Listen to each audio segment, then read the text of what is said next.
Səbail Araz Naxçıvan qarşılaşmasında da 1-1 hesabı qeyd alındı. Səbail də təbii ki, qələbə üçün çıxmışdı. Araz Naxçıvanın çempionatda son turlarda, son oyun günlərindəki uğursuz nəticələri diqqətləri cəlb eləyir.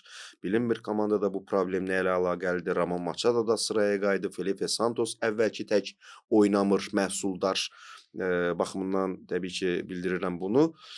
Outsiderdən bir xal aldı. Halbuki Elvin Məmmədov mətbuat konfransında bildirdi ki, biz daha çox qələbəyə layiq idik, yaxın idik. Bizim epizodlarımız daha çox idi.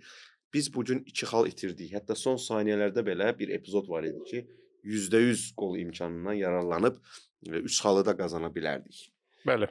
O komanda məşqçilər yəni öz aralarında deyəndə hansı ki oyunun içində olanda epizodları görürsən, hər bir məşqçi də öz komandasının məsələn epizodlarına girirdi. Hətta ki, yəni, bizim momentlərimiz onlardan çox idi, o birisi momenti bizimkilərdən daha çox idi. Səbail baxmayaraq ki, sonuncu yerdə gedir. Hansı ki, yəni çempionat Açıq-aşkar outsiderdir, bəli. Açıq-aşkar yəni ki, lap Amma döyüşür ha son turlarda. Yəni onlar çempionatın sonuna qədər qardaş söz veriblər özlərinə. Yəni klub professional məşqçi var, cavan.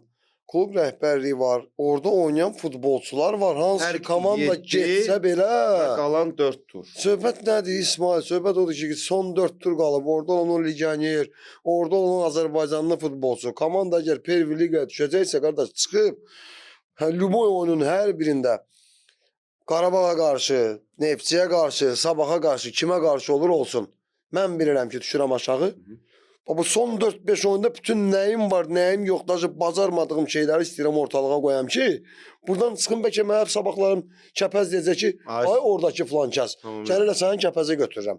Qəbələ çıxır oradan kimsə, Səbaildəki hansısa bir legionerə deyəcək ki, ay filan kəs, gəl səni götürürəm. Ona görə professional futbolçular nə qədər də çamadanla Astrenya olsa ki, biz sonuncuyuq, düşür aşağı, həvəsdən düşüm, oynamayım.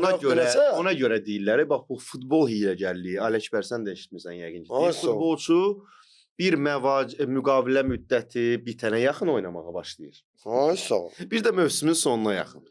Mövsüm çempionat bitənə yaxın başlayır oynamağa, xoddanmağa, özünü kimlərəsə göstərmək üçün. Kimsə həyat yaşayır, yeyir, içir, keyf eləyir, 60-a çatanda deyir, mən başlayayım namaz qılmağa, yox, birdən şeydir. Burada bir dənə də moment var ki, Səbail hələ çıxmayıb, düşməyib aşağı liqaya.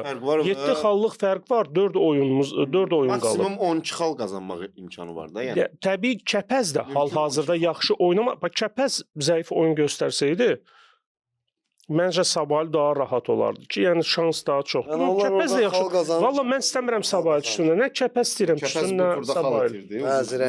Səbail, Kəpəz itirdi. Səbail qələbə qazansaydı, xal fərqi 5-ə düşəcəkdi. 5-ə düşəcəkdi. 5 xal 4 oyun. İntriqa artacaqdı.